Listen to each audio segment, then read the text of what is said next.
Hello, Generals. We are back again with Ultimate General Civil War, and this is the second Battle of Bull Run from the Day 2 Union perspective. We're going to go ahead and jump into it. So this is the state of the Army after Day 1. The units started at around 1,300, so notice the 1st Corps has relatively light casualties, and then there are a handful of units with heavier casualties in 2 and 3 Corps. And a good portion of that is because I Corps has, for the most part, sat out all of the really heavy fighting on Day 1, with partially the intent that they're going to do some more of the fighting on Day 2, but then also the fact that I just, I kind of just was preserving the units. So let's go ahead and jump back into it, shall we? So the frustrating part is that obviously none of the positions that you occupy carry over from day to day. So I sort of need to reoccupy the positions that I had been taking. So I send the artillery guard unit down to the flag, and then I start trying to figure out who needs to go where. And instead of like this division attacks over there and this division goes over there, I really do just kind of go down the line and start clicking kind of where I want people to go. I'm essentially trying to occupy the same general battle positions as I did in Day 1, and you're seeing I'm clicking, into those positions. So it's the trees, it's the strip of woods down the middle of the battlefield here. It's the town jutting out of it, just because I think the Confederates might attack that, and it'll give me the opportunity to maybe get some crossways fire. I'm trying to get both cavalry divisions concentrated to the south. I'm trying to occupy the town and this block of woods and just kind of create kind of a unified front. And then once everybody gets into position, I'll have a better idea of how I want to start pushing into the offensive. But essentially what I'm envisioning here, and it occurred to me kind of watching the last video, I was describing everything as a right hook, and that's incorrect. A lot of my maneuvering in the course of Day 1 was a giant left hook, and the plan, at least at this juncture, is another left hook. Now, what ends up happening over the course of the fight is, basically that. But what ultimately ends up being just a single cavalry brigade, they come in and flank and take a flag, and I kind of lose my mind over it.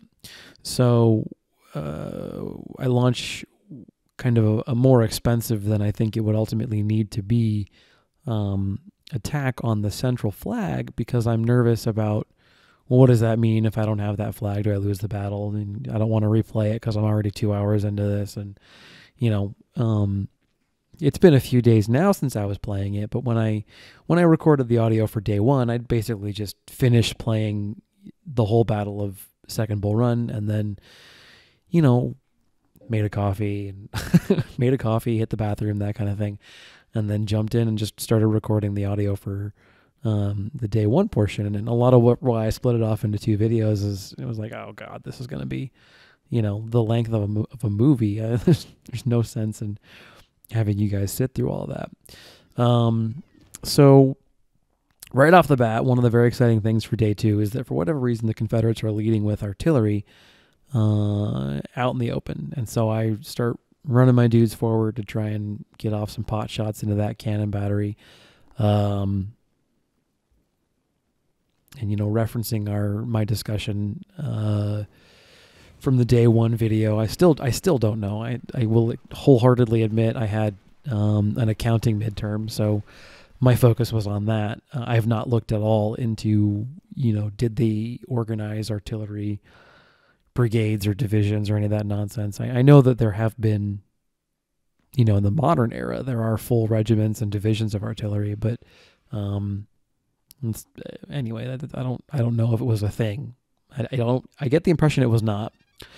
So the Confederate position is on the flanks. I think they're probing me to figure out where my lines are, because there's just kind of like a random unit of skirmishers. There is, however, this kind of a healthy push against their center. It's that same strip of trees that I spent so much time fighting over on day one. Is they're going to try and take it again, and excuse me. And once again, they're directing a rather significant portion of their army to try and take that strip down the center of the battlefield. And again, it's what I do when I'm playing on the Confederate. When I'm playing the Confederate campaign, the last time I did it, it admittedly was at the normal difficulty. So what is that? Brigadier General, I think. The last time I played Brigadier General, I did that. I took the copse of trees. I took the town. The Union came to me, and it was a good fight. So at this point, I would say general battle has been met. They are still trying to take this copse that I have claimed as the center of my line at this point. There's 4 or 5 brigades there and 2 units of artillery. That's where that unit running away is right now, the 3-star. But I'm in position. They're coming at me, and they've got some good-sized units and 3-star units and all that kind of stuff. But at the same time, I'm in position. It doesn't matter. I'm in cover. They're in the open. I've got plenty of people to fight off these attacks. I've got, artillery moving up into supporting position and that kind of thing. And it just, they're going to have some volleys, but they're going to be trading very inefficiently. And that part of the engagement may as well be over. This push towards Groveston here is particularly interesting. There's 3-4 brigades pushing towards the town to my south, and this is probably those reinforcements that that I end up being so concerned about. But because I engaged them so early, I think so looking back on it, I freak out about this flag to my rear that ends up not really being that big a deal, and it cost me 2,000 guys or something. But I think those reinforcements that I was convinced were coming is this block of troops right here on the screen coming towards Groveston. So I have to sort of hurriedly run some troops into the town and then redirect a portion of I-Corps to deal with them. That ends up sort of turning into the main thrust of I-Corps, because they're attacking troops in a town. It ends up being a really successful defensive maneuver, and then we're able to sort of sweep into that block of trees behind them on my extreme left flank. Now, in fairness, the left hook is being supported by 6 cavalry units, and I want to say 3 skirmisher units, maybe. So it is without a doubt the most well supported of the arms on this particular battlefield. My right is, shoestring budget kind of deal. I have the absolute minimum amount of troops on the far right that I can get away with, because I just have no expectation that I'm going to be able to advance my guys over open ground into dug-in Confederate troops, and do anything but get my guys killed. So I'm just not gonna, and I'm going to have enough people and enough cover to make the AI think twice about coming out to get me. But otherwise, I'm just not going to bother. It just seems very expensive, and it seems silly.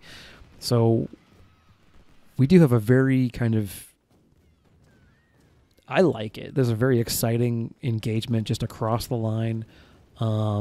This, it's always, we talk about 10-1 and you want good casualty numbers, of course.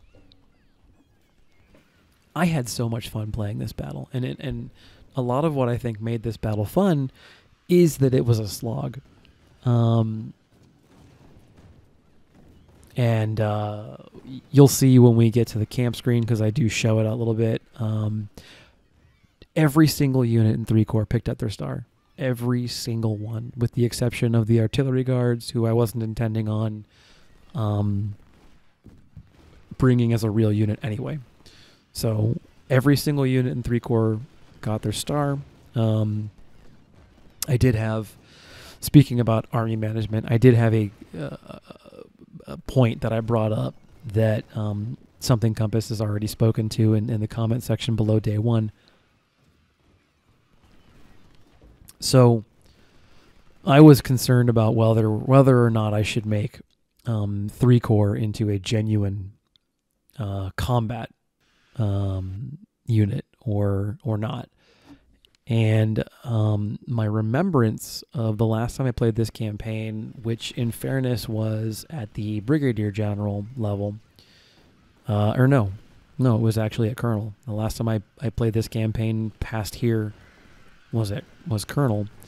I was able to play the entire game with two combat corps, and I had overflow units and that kind of thing in my 3rd Corps, and I never even formed a 4th Corps. And, all of my brigades were 2,500 men, and they had the best weapons possible, and, all this dumb stuff that you get when you play a Colonel. And, now here I am after trying to play a little bit of BG, and then now I'm on MG, and my brigades are half the size, and the army is much more diverse. So that essentially means that to me, my experience is basically not really all that terribly applicable from the last time I played the campaign past a certain juncture. So he made the point in the comment section that he also really just needed to use 1 and 2 Corps as his main combat units, and then 3 Corps was kind of overflow, and then 4 was just ballast units. And I think that for the time being, I'm just not going to reinforce 3 Corps. So whatever casualties they've taken is whatever they're going to have until I get up to Antietam, and then I'll bring the units back up to fighting strength and fight them then. And basically that'll be it, and they've all got 1 star. I'm not that worried about it if they don't ever get 2. It's fine. I would usually, and I did this in the Confederate playthrough. Oh, looks like I've got 4 units of skirmishers. I did this in the Confederate playthrough where I mixed around 1 and 2 Corps all the time with the idea of trying to balance out the experience and make sure that, I wasn't overloading certain units or something, so that I had super duper elite units and then shit units. So let's talk about the game. This is where I go on the offensive. I swarm in with, I got 10 brigades here, kind of extending my left flank out very wide. I've got 2 melee cav, 4 dragoon units, 2 sniper skirmishers, and then 2 carbine skirmishers. And I'm trying to threaten the cavalry. I'm trying to figure out where their flanks are. I'm trying to just very aggressively flank and then push up, I think, 1st Division. Again, also very aggressively into their army. And I'm pushing up First Corps' 1st Division, First Corps' 2nd Division, and I think also the 3rd Division. I'm pushing basically as much of I Corps as I can afford into the Confederate position, because they're so committed to this attack on the strip of woods down the middle that I have the inclination to try and catch their, I guess we'll call them their defenders, their army, out in the open, or caught between the defenders of, I want to say 3 Corps is in the strip of woods there, and then my elite troops out of I Corps. And I say elite only because they have far and away the most experience, and they've all got, I think, Enfields, or no, actually I'm pretty sure Harper's Ferry is, with the exception of 2nd Division. But the point is these are the guys who've been with me since the beginning of the campaign. Since the beginning of the campaign. They have the most experience. And I'm following it up with, 6, 7 brigades of infantry or something. So I've got right now a battlefront of basically 1 division wide with 4 brigades, and I'm supporting it with double and then some the force behind it, so that if people get tired or wounded or they lose an officer, I can pull them back and then just replace them with the next corps in the line. So there's 2 reasons I'm doing this. This is my offensive maneuver at this point. One is I'm in position and I feel between what's currently deployed of 2 and 3 corps, plenty of troops to hold the current front line. And so I'm like, all right, let's just do it. Let's go for the offensive. The second part is they're really committed into attacking that strip of trees. And the units that I have there, I feel like they're up to the challenge of holding it, but it's going to be messy unless I attack. And so if I attack, the thought process is I'll catch guys on the rear, I'll catch guys in the open, I'll catch them out of position, blah, blah, blah, rock hard place, and, really break the back of their offensive while simultaneously giving me the window I need to take my offensive into motion. And it more or less works out that way. It's a little messier than I kind of would like it to be, but no plan survives contact with the enemy. And essentially what ends up happening is my, at this point, it's almost a fucking light corps. Like it's almost, it's what, 6 units of cavalry and 4 units of skirmishers. That's damn near, that's more than a division. That's damn near 3 divisions. So yeah, the light corps is attacking on the left, the far, far, far left. And they're hunting skirmishers and cannons and supply wagons. They're not intended for a general engagement. They're just intended to sort of figure out where the guys are in the woods. But look at how lightly occupied the woods are at this point. And so they're not intended to generally engage the infantry in the woods, but they end up being able to do so. And then they end up being able to get pot shots on cannons, and they wreck. They do fantastic work. I'm really, really happy with, this combined arms approach versus just loads and loads of infantry and cannons, which is, it works. It's just kind of, it gets repetitive after a while. So the attackers from my corps are breaking the offensive, and I'm trying to make sure that I'm presenting as coherent a fighting front as I can. And send skirmishers and everything in there. It occurs to me I was having this conversation about army organization, and then I just kind of dropped the thread entirely because of what was going on in the battlefield. So with the Confederate campaign, I moved troops around with the intention of trying to spread out the experience and not overwork some units and then underwork others. And the fact that 1st and 2nd Corps are at this point in time basically mirrors of each other, I don't know if I'm going to need to really move a lot of the units around. So whatever units are in their particular slots are probably going to stay there, unless and until I start modifying the TO&E for the Corps.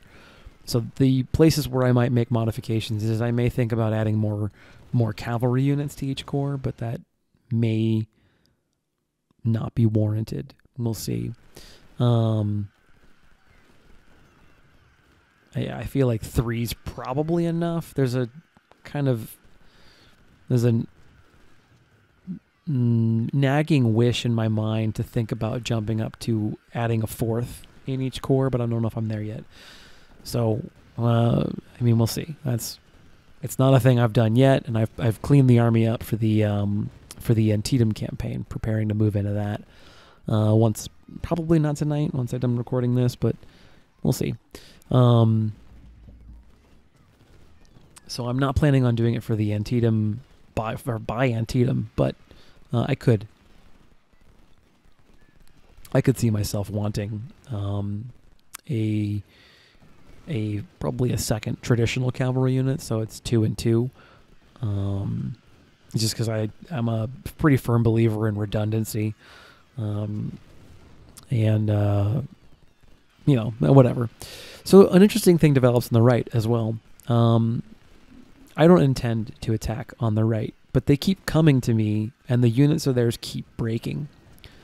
So I realize that at a certain juncture, there's not a lot of force on the right to attack me. And so, I mean, you look at the minimap now, I pretty much have the Confederates boxed up in a little bubble. And so I move to attack on the right. I don't intend to. That wasn't my plan going into this fight, but it just kind of works out. And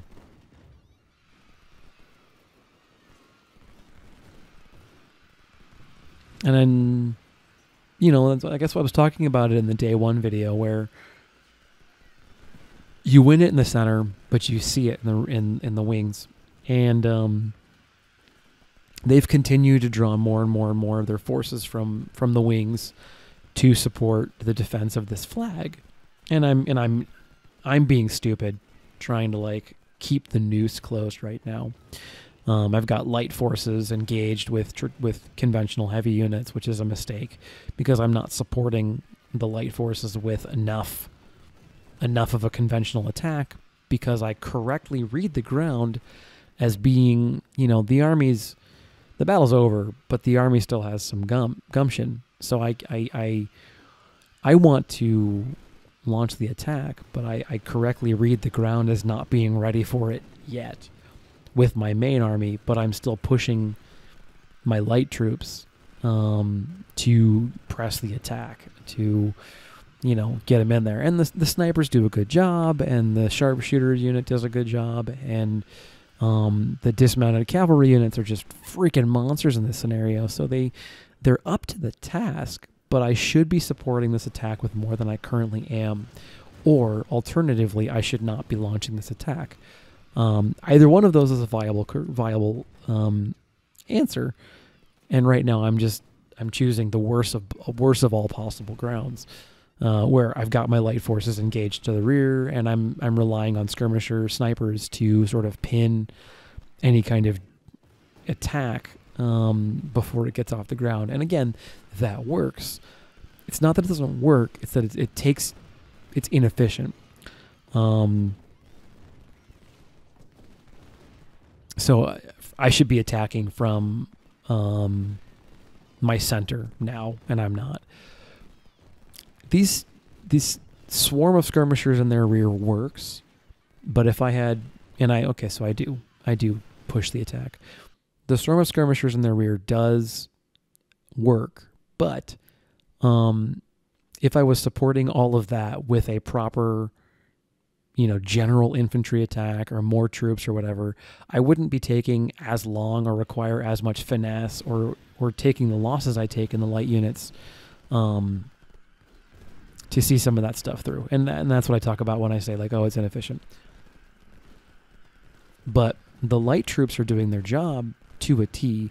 They're drawing 3, 4, 5 brigades of conventional infantry to respond to them, while, they're left with not much to make up the bulk of their defensive efforts. So yeah, I'm moving troops now to defend against what I am convinced is going to be a heavier flanking force to the far left of the map than there actually ends up being. And, I'm just wrong.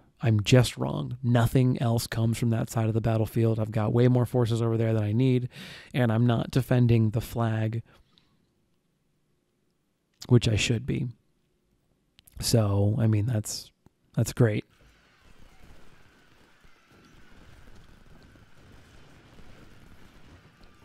You're seeing this stream of shattered Confederate units, running out of the back of their position, and then I'm pushing forward with the artillery and the infantry, and I'm really closing the news at this point. And this is okay. This is all going fine. This is a very aggressive push. I take a lot more losses than the melee cav than I want, and that's once again user error. I didn't soften the unit I was charging up enough. I had waited until it had routed from shooting, but it was not blinking red, or sorry, not blinking white. It was not blinking white when I charged it. So once again, I'm deploying more troops to defend against a flanked attack that won't come.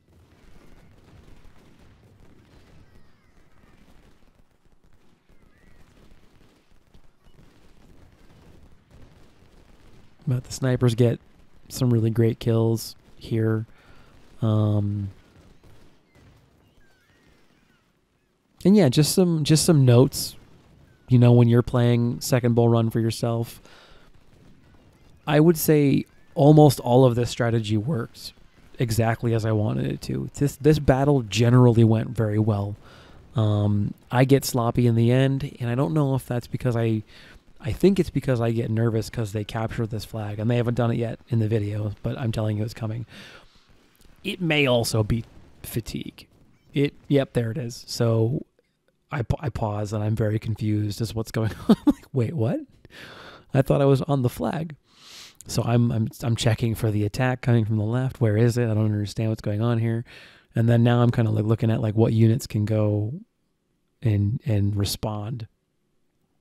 And oh man, like I just way overreact to what ends up being a single cavalry brigade. It's you know, it's nothing.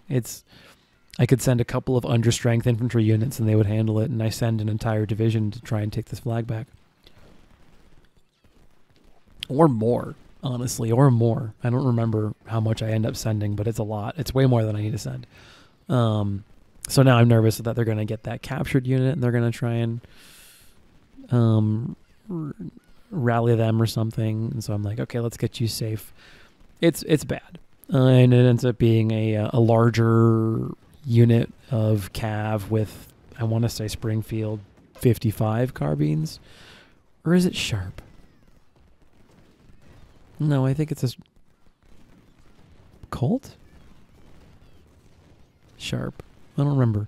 The Cav carbine that you start the game with, the 55, whatever company that is, that one. That's what they have, because that's what I'm assuming, because I capture a shitload of them, so I assume it must be what they're using.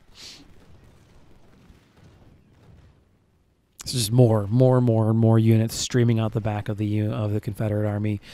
That's why I say this attack is generally going very well. It's just expensive, especially to the front. You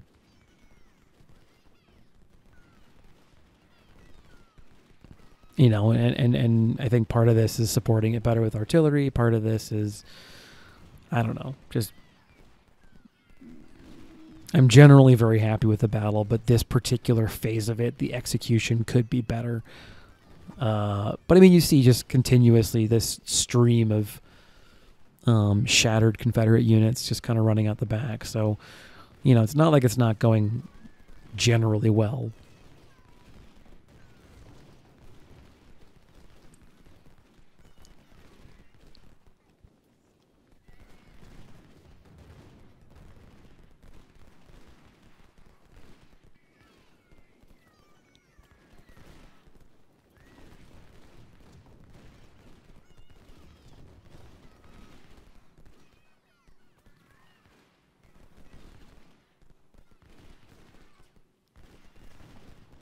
Yeah. And then what I'm starting to run into on an issue is that as more and more of their units kind of decide that fighting this out is probably a mistake, or trying to resist to the front is a mistake, I'm starting to run into the issue of almost not having, or of having to have a strategy to manage all the routing units that haven't shattered yet.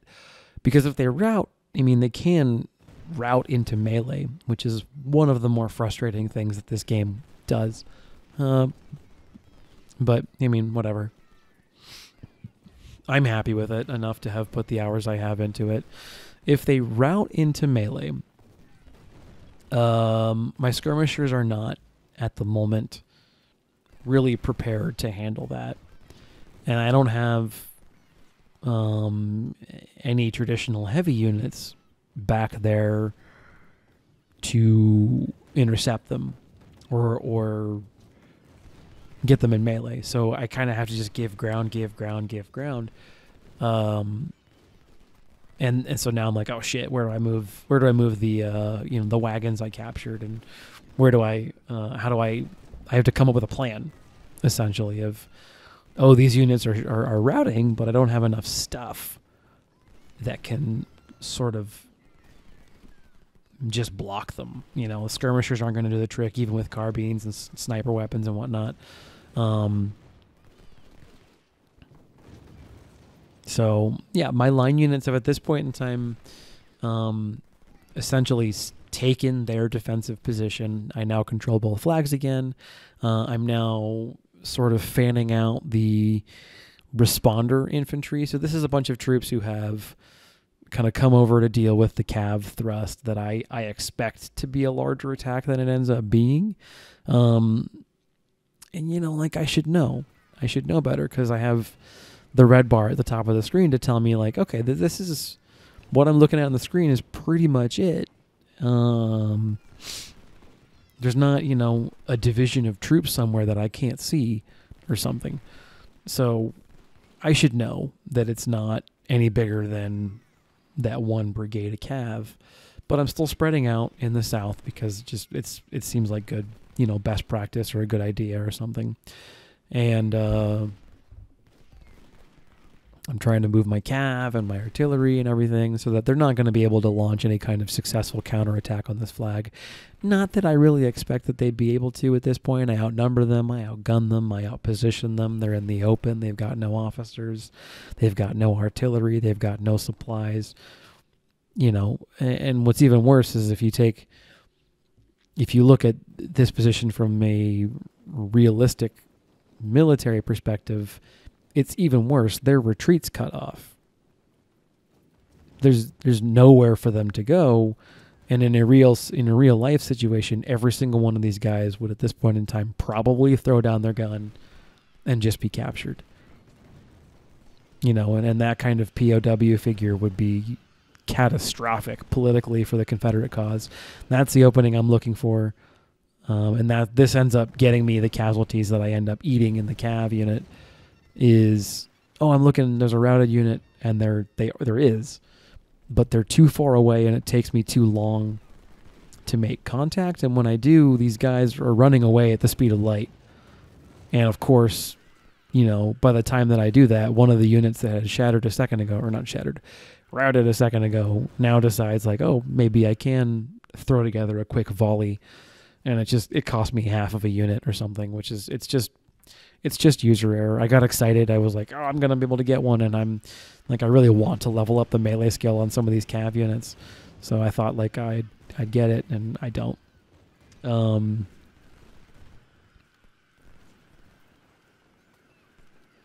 But yeah, as a note for when you're playing Second Bull Run, eventually the map on the second day expands a bit, and it does so in order to it actually goes, it's the same flag you fought over in the Battle of First Bull Run. The map expands to include that new flag, and it's the same exact map as you had been, or it's the same exact flag point, as far as I know, as you were fighting over in Bull Run 1.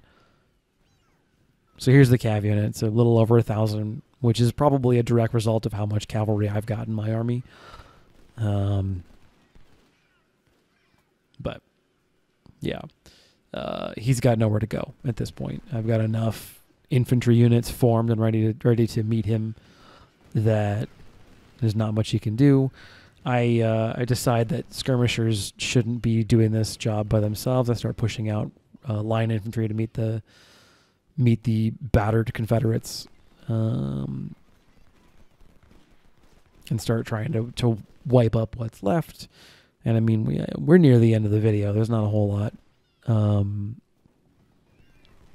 of fighting left over. There's some post-battle stuff to take a look at, but I mean, this is it.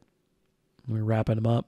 The box is totally closed on this brigade, and I decide to charge just because I want to get the unit out of there. And I end up luckily capturing the whole thing. I think I launched a charge with dismounted cavalry and skirmishers. But the thought process there was, again, making use of the debuff or the buffs that come associated with multiple units charging together, and just, trying to maximize that, so that even though it's skirmishers who ostensibly don't have great melee stats, this was one of those nice things where the cav unit just rides right through me. But hey, whatever. So yeah, I charge with the skirm units. The light corps gets their charge in, charge a light brigade, and they do that because I just want multiple units charging at once. This tiny Confederate brigade is marching over the open towards formed infantry and woods with artillery support. It's not a good day to be Johnny Reb in that unit.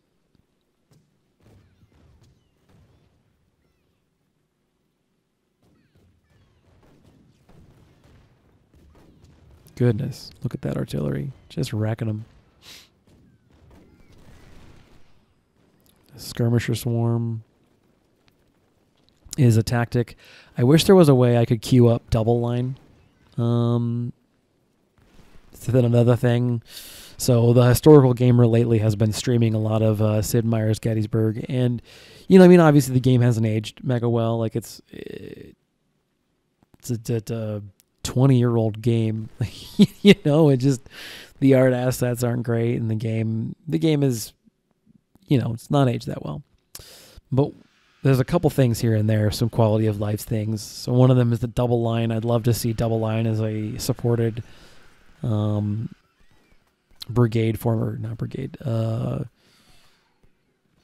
division formation or grouping formation.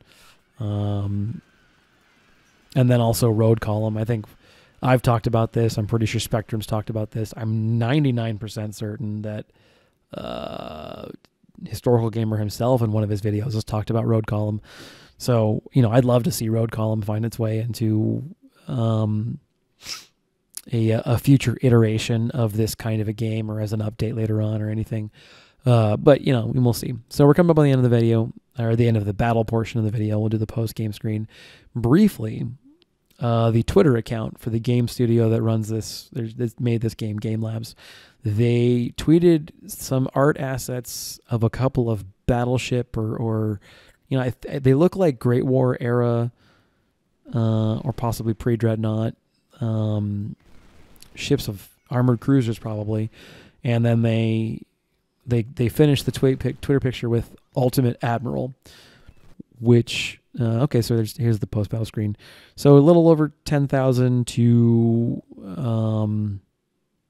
a little over probably 45, 46-ish when you take into account cavalry. 47, 48. When you take into account captured cavalry losses, artillery losses, yeah. So maybe not great, 4.5 to 1 or so.